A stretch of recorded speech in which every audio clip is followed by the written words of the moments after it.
Welcome back to Bedtime Stories ASMR.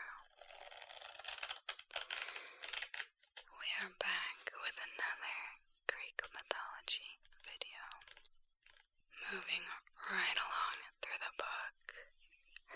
But before we get into your story for tonight, I want to remind you to relax, sit back somewhere comfortable, and get yourself a water or a nice bedtime tea.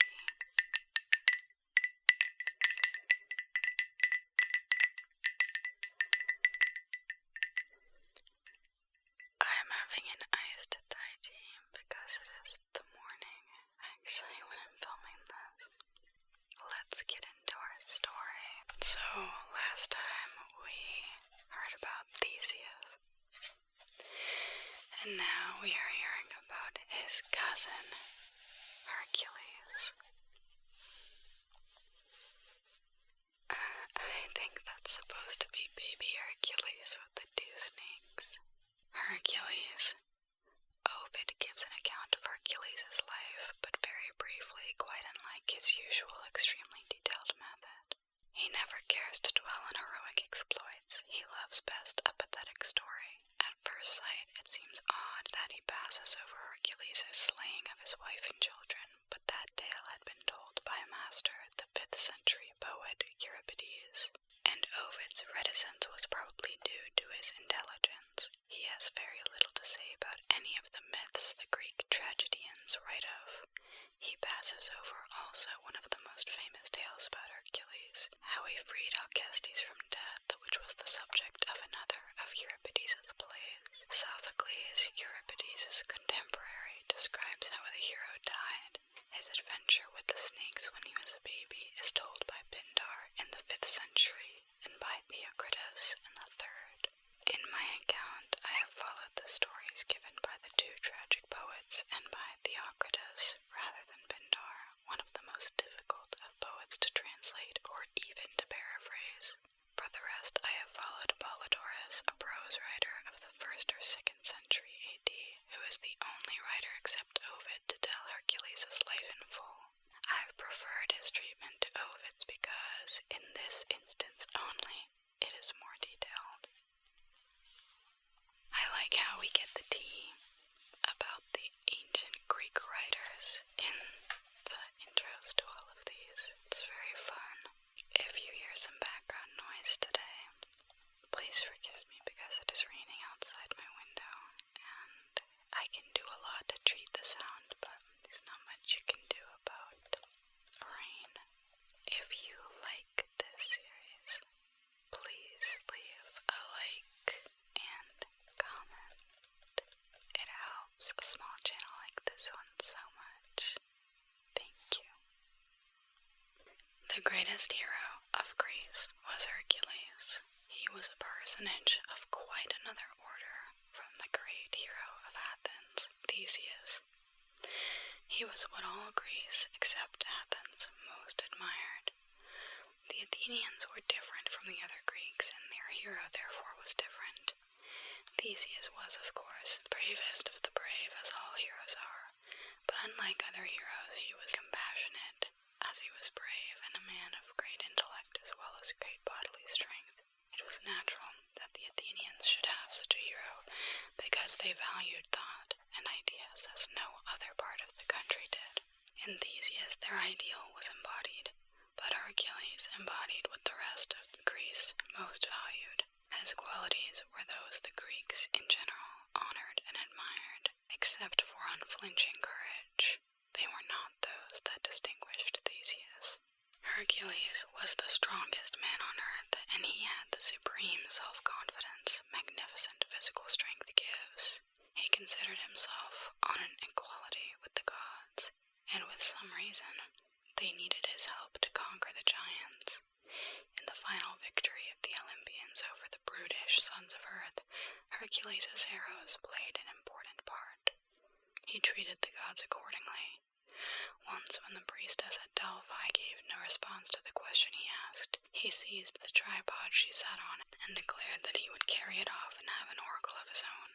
A Apollo, of course, would not put up with this, but Hercules was perfectly willing to fight him, and Zeus had to intervene. The quarrel was easily settled, however. Hercules was quite good-natured about it. He did not want to quarrel with Apollo. He only wanted an answer from his oracle. If Apollo would give it, the matter was settled as far as he was concerned. Apollo, on his side, facing this undaunted person, felt an admiration for his boldness and made his priestess deliver the response. Throughout his life, Hercules had this perfect confidence that no matter who was against him, he could never be defeated, and facts bore him out. Whenever he fought with anyone, the issue was certain beforehand. He could be overcome only by a supernatural force. Hera used hers against him with terrible effect, and in the end he was killed by magic. But nothing that lived in the air, sea, or on land ever defeated him. Intelligence did not figure largely in anything he did, and was often conspicuously absent. Once when he was too hot, he pointed an arrow at the sun and threatened to shoot him. Another time, when the boat he was in was tossed about by the waves, he told the waters that he would punish them if they did not grow calm. His intellect was not strong. His emotions were. They were quickly aroused and apt to get out of control, as when he deserted the Argo and forgot all about his comrades in the quest of the Golden Fleece, in his despairing grief at losing his young armor-bearer, Hylas. This power of deep feeling in a man of his tremendous strength was oddly endearing, but it worked immense harm, too. He had sudden outbursts of furious anger which were always fatal to the often innocent objects. When the rage had passed, and he had come to himself, he would show up most disarming penitence, and agree humbly to any punishment it was proposed to inflict on him. Without his consent he could not have been punished by anyone. Yet nobody ever endured so many punishments. He spent a large part of his life expiating one unfortunate deed after another, and never rebelling against the almost impossible demands made upon him. Sometimes he punished himself when others were inclined to exonerate him. It would have been ludicrous to put him in command of a kingdom, as Theseus was put. He had more than enough to do to command himself. He could never have thought out any new or great idea, as the Athenian hero was held to have done.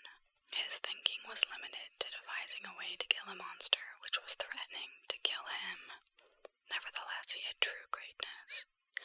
Not because he had complete courage based upon overwhelming strength, which is merely a matter of course, but because, by his sorrow for wrongdoing and his willingness to do anything to expiate it, he showed a greatness of soul. If only he had some greatness of mind as well, at least enough to lead him along the ways of reason, he would have been the perfect hero.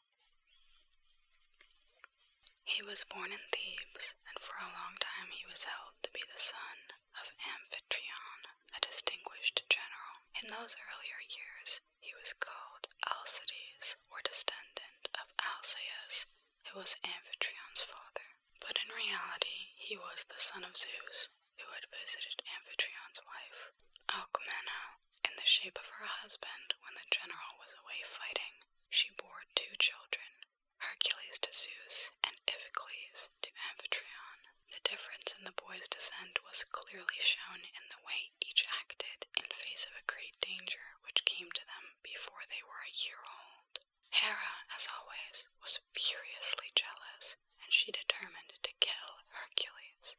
One evening, Alcmena gave both the children their baths and their fill of milk, and laid them in their crib, caressing them and saying, "Sleep, my little ones, soul of my soul. Happy be your slumber and happy your awakening." She rocked the cradle, and in a moment the babies were asleep. But at darkest midnight, when all was silent in the house, 2 great snakes came crawling into the nursery. There was a light in the room, and as the 2 reared up above the crib, with waving heads and flickering tongues, the children awoke. Iphicles screamed and tried to get out of bed, but Hercules sat up and grasped the deadly creatures by the throat. They turned up and twisted and wound their coils around his body, but he held them fast.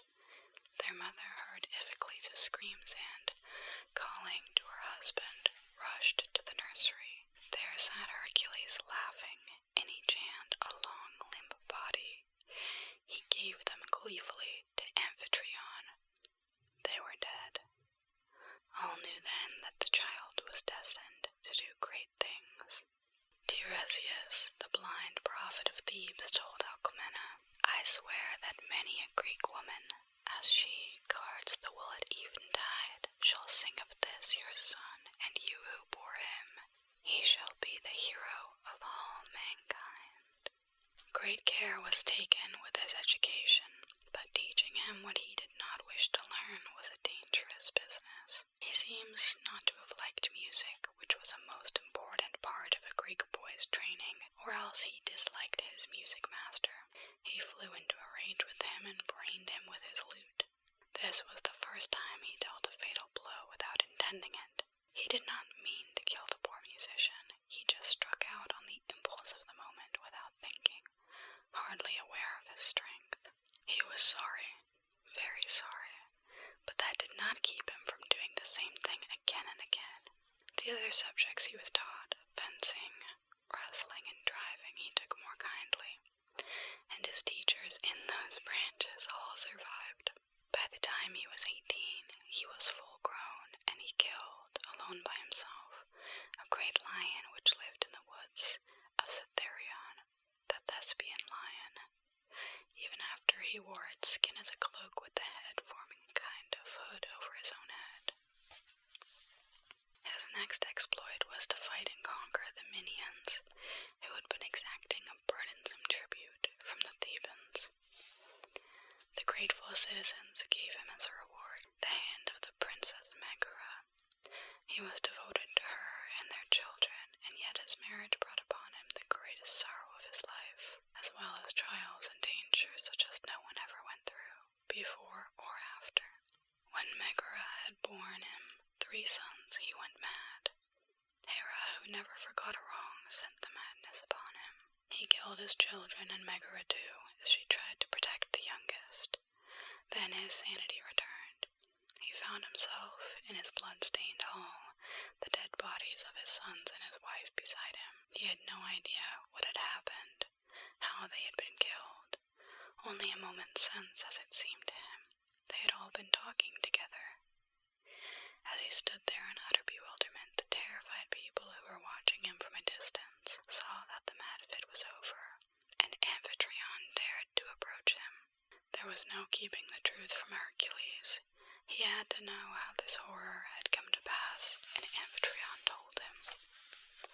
Hercules heard them out, then said, "And I myself am the murderer of my dearest."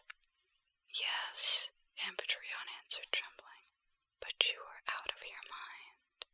Hercules paid no attention to the implied excuse. "Shall I spare my own life, then?" he said. "I will avenge upon myself these deaths."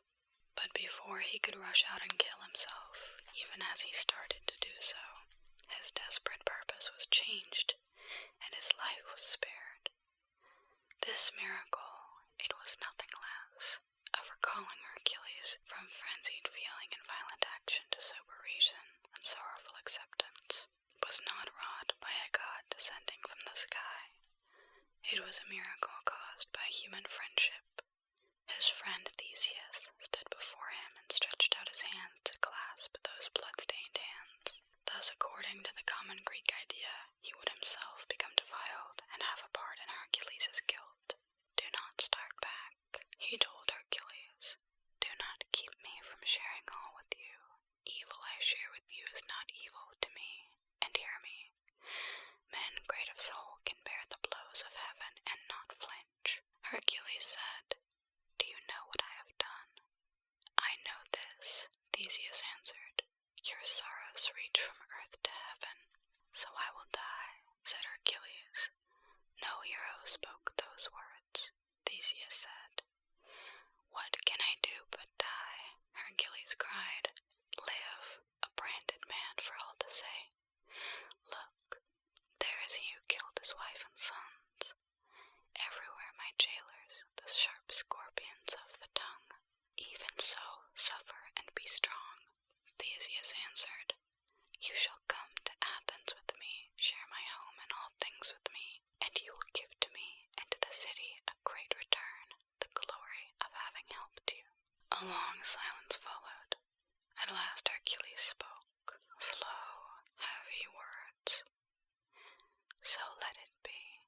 said, "I will be strong and wait for death." The two went to Athens, but Hercules did not stay there long. Theseus, the thinker, rejected the idea that a man could long be guilty of murder when he had not known what he was doing, and that those who helped such a one could be reckoned defiled. The Athenians agreed and welcomed the poor hero. But he himself could not understand such ideas. He could not think the thing out at all. He could only feel. He had killed his family, therefore he was defiled, and a defiler of others. He deserved that all should turn from him with loathing. At Delphi, where he went to consult the oracle, the priestess looked at the matter just as he did. He needed to be purified, she told him, and only a terrible penance could do that. She bade him go to his cousin Eurystheus, king of Mycenae, of Tiryns in some stories, and submit to whatever he demanded of him.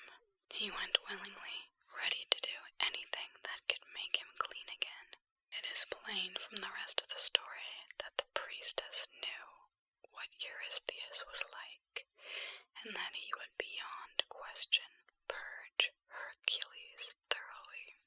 Eurystheus was by no means stupid, but of a very ingenious turn of mind, and when the strongest man on earth came to him humbly prepared to be his slave, he devised a series of penances from which the point of view of difficulty and danger could not have been improved upon. It must be said, however, that he was helped and urged on by Hera. To the end of Hercules' life, she never forgave him for being Zeus's son. The tasks Eurystheus gave to him to do are called the Labors of Hercules. There were 12 of them, and each one was all but impossible. The first was to kill the lion of Nemea, a beast no weapons could wound. That difficulty Hercules solved by choking the life out of him. Then he heaved the huge carcass up on his back and carried it into Mycenae. After that, Eurystheus, a cautious man, would not let him inside the city. He gave him the orders from afar. The second labor was to go to Lerna and kill a creature with 9 heads called the Hydra, which lived in a swamp there. This was exceedingly hard to do, because one of the heads was immortal and the others almost as bad, inasmuch as when Hercules chopped off one, 2 grew up instead. However, he was helped by his nephew Aeolus, who brought him a burning brand, by which he seared the neck as he cut each head off, so that it could not sprout again. When all had been chopped off, he disposed of the one that was immortal, by burying it securely under a great rock. The third labor was to bring back alive a stag with horns of gold, sacred to Artemis, which lived in the forests of Serenitia. He could have killed it easily, but to take it alive was another matter, and he hunted it a whole year before he succeeded. The fourth labor was to capture a great boar, which had its lair on Mount Erymanthus. He chased the beast from one place to another until it was exhausted. Then he drove it into deep snow and trapped it. The fifth labor was to clean the Augean stables in a single day. Augeas had thousands of cattle, and their stalls had not been cleared out for years. Hercules diverted the courses of 2 rivers, and made them flow through the stables in a great flood that washed out the filth in no time at all. The sixth labor was to drive away the Stymphalian birds, which were a plague to the people of Stymphalis because of their enormous numbers. He was helped by Athena to drive them out of their coverts, and as they flew up, he shot them. The seventh labor was to go to Crete and fetch from there the beautiful savage bull that Poseidon had given Minos. Hercules mastered him, put him in a boat, and brought him to Eurystheus. The eighth labor was to get the man-eating mares of King Diomedes of Thrace. Hercules slew Diomedes first, and then drove off the mares unopposed. The ninth labor was to bring back the girdle of Hippolyta, the queen of the Amazons. When Hercules arrived, she met him kindly and told him she would give him the girdle. But Hera stirred up trouble. She made the Amazons think that Hercules was going to carry off their queen, and they charged down on his ship. Hercules, without a thought of how kind Hippolyta had been, without any thought at all, instantly killed her, taking it for granted that she was responsible for the attack. He was able to fight off the others and get away with the girdle. The 10th labor was to bring back the cattle of Carrion. It was a monster with 3 bodies living on Erythea, a western island. On his way there, Hercules reached the land at the end of the Mediterranean, and he set up as a memorial of his journey 2 great rocks, called the Pillars of Hercules, now Gibraltar and Ceuta. Then he got all the oxen and took them to Mycenae. The 11th labor was the most difficult of all so far. It was to bring back the golden apples of the Hesperides, and he did not know where they were to be found. Atlas, who bore the vault of heaven upon his shoulders, was the father of the Hesperides. So Hercules went to him and asked him to get the apples for him. He offered to take upon himself the burden of the sky, while Atlas was away. Atlas, seeing a chance of being relieved forever from his heavy task, gladly agreed. He came back with the apples, but he did not give them to Hercules. He told Hercules he could keep on holding up the sky, for Atlas himself would take the apples to Eurystheus. On this occasion, Hercules had only his wits to trust to. He had to give all his strength to supporting that mighty load. He was successful, but because of Atlas's stupidity, rather than his own cleverness, he agreed to Atlas's plan, but asked him to take the sky back for just a moment, so that Hercules could put a pad on his shoulder to ease the pressure. Atlas did so, and Hercules picked up the apples and went off. The 12th labor was the worst of all. It took him down to the lower world, and it was then that he freed Theseus from the chair of forgetfulness. His task was to bring Cerberus, the 3-headed dog, up from Hades. Pluto gave him permission, provided Hercules used no weapons to overcome him. He could use his hands only. Even so, he forced the terrible monster to submit to him. He lifted him and carried him all the way up to Earth and on to Mycenae. Eurystheus very sensibly did not want to keep him, and made Hercules carry him back. This was his last labor.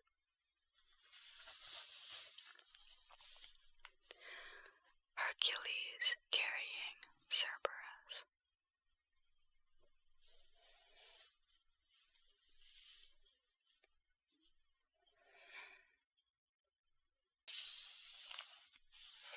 When all were completed and full expiation made for the death of his wife and children, he would seem to have earned ease and tranquility for the rest of his life. But it was not so. He was never tranquil and at ease. An exploit quite as difficult as most of the labors was the conquest of Antaeus, a giant and a mighty wrestler who forced strangers to wrestle with him, on condition that if he was victor, he should kill them. He was roofing a temple with the skulls of his victims. As long as he could touch the earth, he was invincible. If thrown to the ground, he sprang up with renewed strength from the contact. Hercules lifted him up, and holding him in the air, strangled him.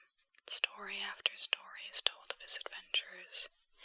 He fought the river god Achilles because Achilles was in love with the girl Hercules now wanted to marry. Like everyone else by this time, Achilles had no desire to fight him, and he tried to reason with him, but that never worked with Hercules. It only made him more angry. He said, "My hand is better than my tongue. Let me win fighting, and you may win talking." Achilles took the form of a bull and attacked him fiercely, but Hercules was used to subduing bulls. He conquered him and broke off one of his horns. The cause of the contest, a young princess named Deianira, became his wife. He traveled to many lands and did many other great deeds. At Troy, he rescued a maiden who was in the same plight as Andromeda, waiting on the shore to be devoured by a sea monster which could be appeased in no other way. She was the daughter of King Laomedon, who had cheated Apollo and Poseidon of their wages after at Zeus's command they had built for the king the walls of Troy. In return, Apollo sent a pestilence, and Poseidon the sea serpent. Hercules agreed to rescue the girl if her father would give him the horses Zeus had given his grandfather. Laomedon promised, but when Hercules had slain the monster, the king refused to pay. Hercules captured the city, killed the king, and gave the maiden to his friend Telamon of Salamis, who had helped him. On his way to Atlas to ask about the golden apples, Hercules came to the Caucasus, where he freed Prometheus, slaying the eagle that preyed on him. Along with these glorious deeds, there were others not glorious. He killed with a careless thrust of his arm a lad who was serving him by pouring water on his hands before a feast. It was an accident, and the boy's father forgave Hercules, but Hercules could not forgive himself, and he went into exile for a time. Far worse was his deliberately slaying a good friend in order to avenge an insult offered him by the young man's father, King Eurytus. For this base action, Zeus himself punished him. He sent him to Lydia to be a slave to the queen, Omphale, some say a year, some say for 3 years. She amused herself with him, making him at times dress up as a woman and do woman's work, weave or spin. He submitted patiently, as always, but he felt himself degraded by this servitude, and with complete unreason blamed Eurytus for it, and swore he would punish him to the utmost when he was freed. All the stories told about him are characteristic, but the one which gives the clearest picture of him is the account of a visit he made when he was on his way to get the man-eating mares of Diomedes, one of the 12 labors. The house he had planned to spend a night in, that of his friend Admetus, a king in Thessaly, was a place of deep mourning when he came to it, although he did not know. Admetus had just lost his wife in a very strange way. The cause of her death went back into the past, to the time when Apollo, in anger at Zeus for killing his son Aesculapius, killed Zeus's workman, the Cyclops. He was punished by being forced to serve on Earth as a slave for a year, and Admetus was the master he chose, or Zeus chose for him. During his servitude, Apollo made friends with the household, especially with the head of it, and his wife Alcestis.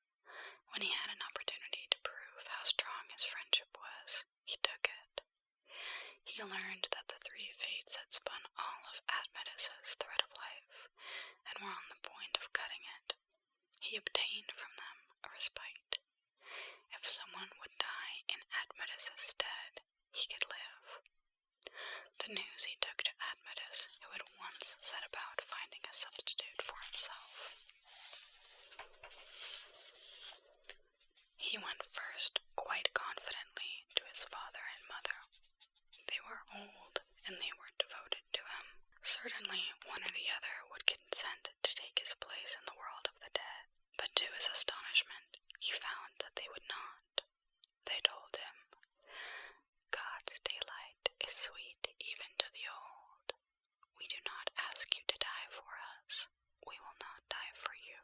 And they were completely unmoved by his angry contempt. You, standing palsied at the gate of death and yet afraid to die. He would not give up, however. He went to his friends, begging one after another of them to die and let him live. He eventually thought his life was so valuable that someone would surely save it at the cost of supreme sacrifice. But he met with an invariable refusal. At last, in despair, he went back to his house, and there he found a substitute. His wife, Alcestis, offered to die for him. No one who has read so far will need to be told that he accepted the offer. He felt exceedingly sorry for her, and still more for himself in having to lose so good a wife. And he stood weeping beside her as she died. When she was gone, he was overwhelmed with grief, and agreed that she should have the most magnificent of funerals. It was at this point that Hercules arrived to rest and enjoy himself under his friend's roof on his journey The way Admetus treated him shows more plainly than any other story we have how high the standards of hospitality were, how much was expected from a host to a guest. As soon as Admetus was told of Hercules' arrival, he came to meet him with no appearance of mourning except in his dress. His manner was that of one gladly welcoming a friend. To Hercules' question who was dead, he answers quietly that a woman of his household, but no relative to his, was to be buried that day. Hercules instantly declared that he would not trouble him with his presence at such a time, but Admetus steadily refused to let him go elsewhere. "I will not have you sleep under another's roof," he told him. To his servants he said that the guest would be taken to a distant room where he could hear no sounds of grief, and given dinner and lodging there. No one must let him know what had happened. Hercules dined alone, but he understood that Admetus must, as a matter of form, attend the funeral, and the fact did not stand in the way of his enjoying himself. The servants left at home to attend him were kept busy satisfying his enormous appetite and, still more, refilling his wine jug. Hercules became very happy and very drunk and very noisy.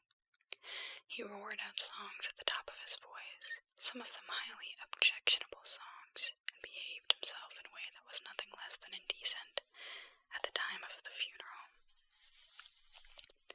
When the servants looked their disapproval, he shouted at them not to be so solemn.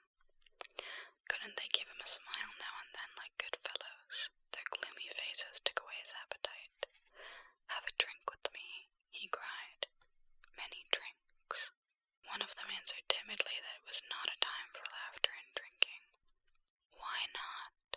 thundered Hercules. "Because a stranger woman is dead." "A stranger," faltered the servant. "Well, that's what Admetus told me," Hercules said angrily. "I suppose you won't say he lied to me." "Oh no," the servant answered, "only he's too hospitable. But please have some more wine. Our trouble is only our own." He turned to fill the wine cup, but Hercules seized him, and no one ever disregarded that grasp. "There's something strange here," he said to the frightened man. "What is wrong?" "You see for yourself we are in mourning," the other answered. "But why, man, why?" Hercules cried. "Has my host made a fool of me? Who is dead?" "Alcestis," the servant whispered, "our queen." There was a long silence. Then Hercules threw down his cup. "I might have known," he said. "I saw he had been weeping. His eyes were red. But he swore it was a stranger. He made me come in. Oh, good friend and good host, and I, got drunk, made merry in his house of sorrow. Oh, he should have told me." Then he did as always. He heaped blame upon himself. He had been a fool, a drunken fool, when the man he cared for was crushed with grief. As always do, his thoughts turned quickly to find some way of atoning. What could he do to make amends? There was nothing he could not do. He was perfectly sure of that. But what was there which would help his friend? The light dawned on him. "Of course," he said to himself, "that is the way. I must bring Alcestis back from the dead. Of course, nothing could be clearer. I'll find that old fellow Death. He is sure to be near her doom, and I'll wrestle with him. I will crack his body between my arms until he gives her to me. If he is not by the grave, I will go down to Hades after him. Oh, I will return good to my friend who has been so good for me." He hurried out, exceedingly pleased with himself, and enjoying the prospect of what promised to be a very good wrestling match. When Admetus returned to his empty and desolate house, Hercules was there to greet him, and by his side was a woman. "Look at her, Admetus," he said. "Is she like anyone you know?" And when Admetus cried out, "A ghost, is it a trick, some mockery of the gods?" Hercules answered, "It is your wife. I fought death for her, and I made him give her back." There is no other story about Hercules which shows so clearly his character as the Greeks saw it. His simplicity and blundering stupidity, his inability not to get roaring drunk in a house where someone was dead, his quick penitence and desire to make amends no matter what cost, his perfect confidence that not even death was his match. That is the portrait of Hercules.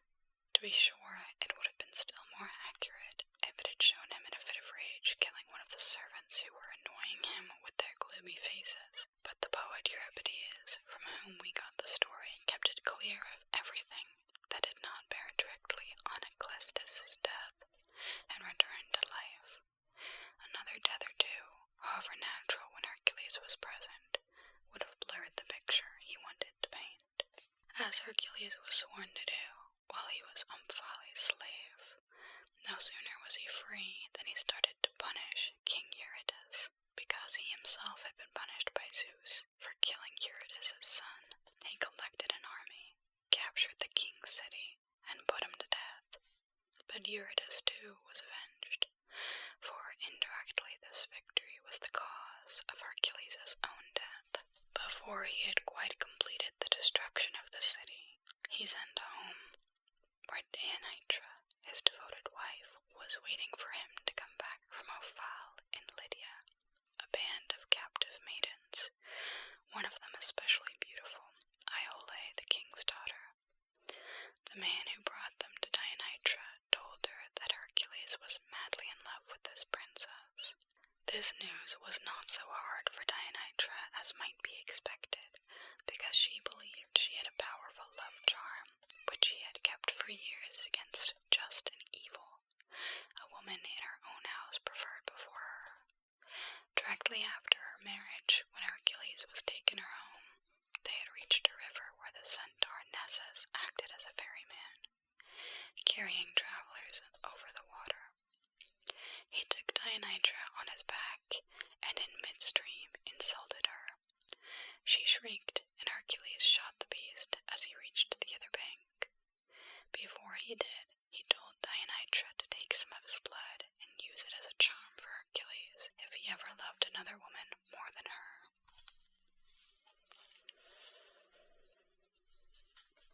When she heard about Iole, it seemed to her the time had come, and she anointed a splendid robe with the blood and sent it to Hercules by the messenger. As the hero put it on, the effect was the same as that of the robe Medea had sent her rival whom Jason was about to marry. A fearful pain seized him, as though he were in a burning fire. In his first agony he turned on Deianira's messenger, who was, of course, completely innocent, seized him and hurled him down into the sea. He could still slay others, but it seemed that he himself could not die. The anguish he felt hardly weakened him, but it instantly killed the young princess of Corinth. Could not kill Hercules. He was in torture, but he lived, and they brought him home. Long before, Deianira had heard what her grief had done to him, and had killed herself. In the end, he did the same. Since death would not come to him, he would go to death. He ordered those around him to build a great pyre on Mount Oeta and carry him to it. When at last he reached it, he knew now he could die, and he was glad. "This is rest," he said. "This is the end." And as they lifted him to the pyre, he lay down on it as one who at a banquet table lies down upon his couch. He asked his youthful follower, Philoctetes, to hold the torch to set the wood on fire, and he gave him his bow and arrows, which were to be far famed in the young man's hands too, at Troy. Then the flames rushed up, and Hercules was seen no more on earth. He was taken to heaven, where he was reconciled to Hera, and married her daughter Hebe, and where, after his mighty labors, he has rest.